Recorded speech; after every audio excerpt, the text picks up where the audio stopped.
नमस्कार, आप देख रहे हैं कशिश न्यूज और आपके साथ मैं हूं दीपक शर्मा। बुलेटिन की शुरुआत बड़ी खबर के साथ। पटना हाईकोर्ट ने विभिन्न चुनाव याचिकाओं पर प्रारंभिक सुनवाई करते हुए 42 विधायकों को नोटिस जारी किया है। विधानसभा चुनाव के दौरान दी गई जानकारी के आधार पर ये नोटिस जारी किए जाने की जानकारी मिल रही है। मिल रही जानकारी के अनुसार विधायकों ने अपने हलफनामे में सही और स्पष्ट जानकारी नहीं दी थी, या तो जानकारी छिपाई गई या गलत दी गई, इस तरह के आरोप लगे हैं।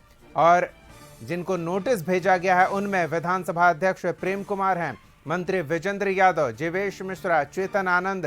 कुल पक्ष और विपक्ष के 42 विधायकों को कोर्ट की ओर से नोटिस जारी किया गया है।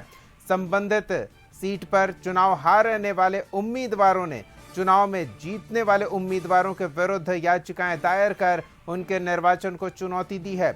इनमें मुख्य आधार चुनाव प्रक्रिया में अनियमितता बरती गई, साथ ही चुनावी हलफनामे में आपराधिक पृष्ठभूमि की सही जानकारी नहीं दिया जाना, संपत्ति का सही ब्यौरा नहीं दिया जाना और अन्य आवश्यक जानकारियों को छुपा लेने का गंभीर आरोप है।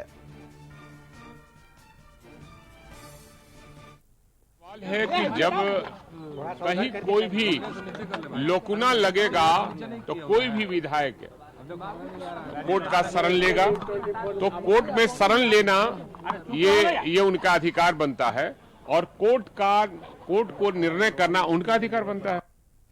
तो मामला कोर्ट में पहुंचा है और कोर्ट से नोटिस जारी किया गया है। पक्ष और विपक्ष के 42 विधायकों को नोटिस जारी किया गया है। कई हाई प्रोफाइल नाम भी इसमें शामिल हैं। सहयोगी आनंद हमारे साथ जुड़े हुए हैं, उनसे जानते हैं क्या है ये पूरा मामला। जी आनंद, पक्ष और विपक्ष के 42 विधायकों को कोर्ट का नोटिस गया है, किस सिलसिले में और क्या जानकारी है इस बारे में?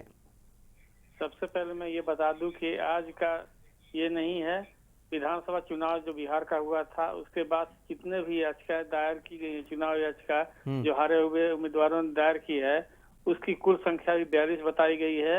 और इन्हीं 42 उम्मीदवारों को अलग अलग समय में अलग अलग पीठों ने चुनाव जो याचिका की सुनवाई करती है उन्होंने नोटिस जारी किया। तो कुल मिला के 42 जो विधायक हैं ये अलग अलग समय में अलग अलग पीठों ने सुनवाई की और उसके बाद से प्रारंभिक सुनवाई के बाद नोटिस जारी की गई है।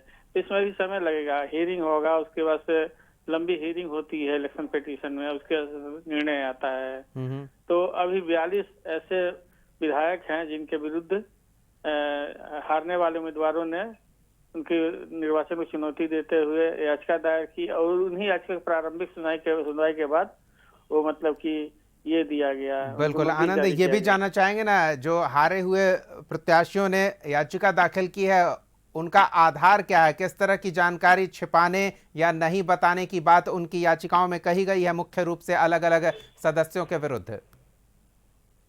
विभिन्न चुनाव में जो धांधलियां होती हैं, प्रक्रिया में जो गड़बड़ी होती है, उसके बाद से संपत्ति विवरण सही ढंग से नहीं दिया जाता है या आपराधिक पृष्ठभूमि का सही विवरण नहीं दिया जाता है, उसको आधार बना के चुनाव याचिका दायर की जाती है हाई कोर्ट में और हाई कोर्ट सुनवाई के तत्पश्चात ये नोटिस दायर करता है, जारी करता है।